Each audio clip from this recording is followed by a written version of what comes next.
আজকে আমি আপনাদের সাথে আমার একটি সাইকেল রাইড শেয়ার করব, যেখানে আমি আপনাদের দেখাবো আমাদের পাশের এলাকায় সুন্দর একটি মসজিদ স্থাপনা হয়েছে। আসলে এই মসজিদটি এমন একটি জায়গায় যেটি দেখলে আপনারাও বড় একটি নদীর মাঝে সেই মসজিদটি। তো চলুন বেশি দেরি না করে ভিডিওটি শুরু করা যাক।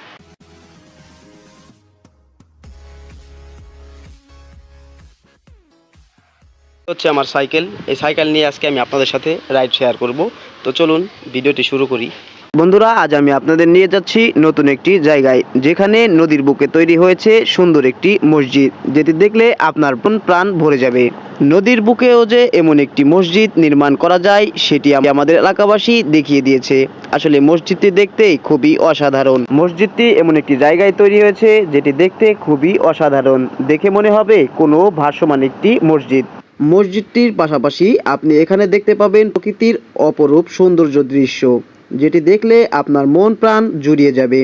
আপনি যদি একা একা সময় কাটাতে চান তাহলে আপনি চাইলে এখান থেকে ঘুরে আসতে পারেন। এক কথায়, আপনি যদি এই এলাকায় কখনো ভ্রমণ করতে আসেন তাহলে এই এলাকার প্রেমে পড়ে যাবেন, কারণ এমন একটি শান্তশিষ্ট একটি এলাকা আপনি কোথাও খুঁজে পাবেন না।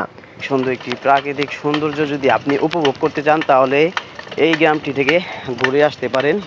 আসলে আমারও খুবই ভালো লাগে, কারণ একদম নির্জন একটি স্থান, দেখতেও বেশ ভালো লাগে।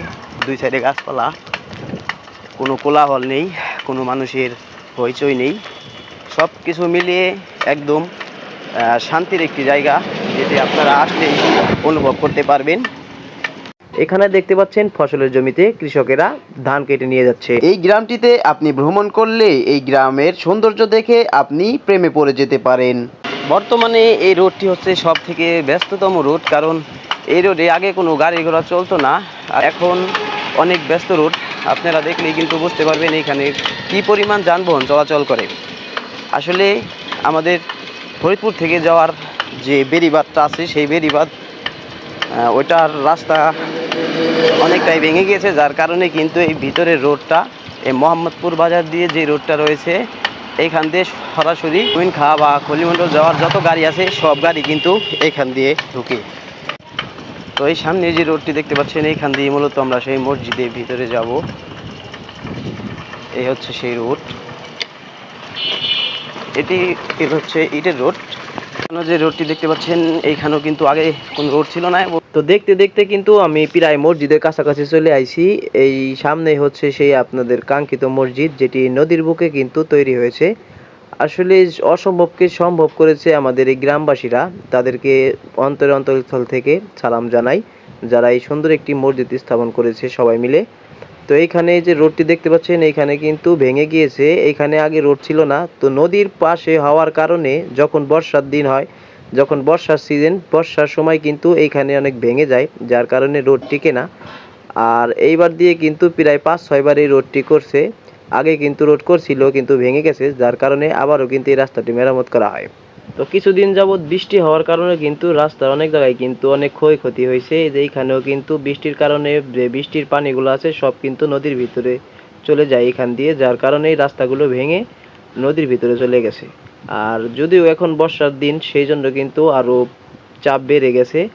এই বর্ষার কারণেই কিন্তু রাস্তাটি টিকিয়ে রাখা খুবই কষ্টকর হয়ে দাঁড়ায়। আর যদি এই সাইডে যদি বোল্ডার দেওয়া থাকতো তাহলে কিন্তু এই সমস্যায় পড়তো না। আসলে সব থেকে বড় সমস্যা হচ্ছে এই যে আপনি এলাকাটি দেখতে পাচ্ছেন, এইখানে কিন্তু এইখানে 5 বছর আগে কোনো ফ্যামিলি ছিল না, কিন্তু এখন এইখানে প্রায় 2 থেকে 300 পরিবার কিন্তু এইখানে বসবাস করে, যার কারণে অনেক সমস্যা হয়। আর এইখানে এই রাস্তাটা যদি হয়ে যায়, এই সাইডে কিন্তু পানি ঢোকারও কোনো অপশন নেই, আর এই রাস্তাটির জন্য কিন্তু এখানে পানি ঢুকে যায়। এ হচ্ছে আমাদের সেই কাঙ্ক্ষিত মসজিদটি, দেখে মনে হচ্ছে এ যেন পানির উপরে ভেসে থাকা সুন্দর একটি ঘর, আল্লাহর ইবাদত করার জন্য। চারপাশে জল এবং মাঝখানে দাঁড়িয়ে আছে সুন্দর এই প্রতীক মসজিদ। এই মসজিদটির নাম রাখা হয়েছে বাইতুস সালাহ জামে মসজিদ। প্রতিদিন অনেক দূর দূরান্ত থেকে অনেক মানুষজন আসে শুধুমাত্র এই মসজিদটি দুচোখ দিয়ে একবার দেখার জন্য। অনেকেই আবার এই মসজিদে শুধুমাত্র নামাজ পড়ার জন্য এখানে আসেন। কেউ আবার সুন্দর এই দৃশ্য দেখে মুগ্ধ হয়।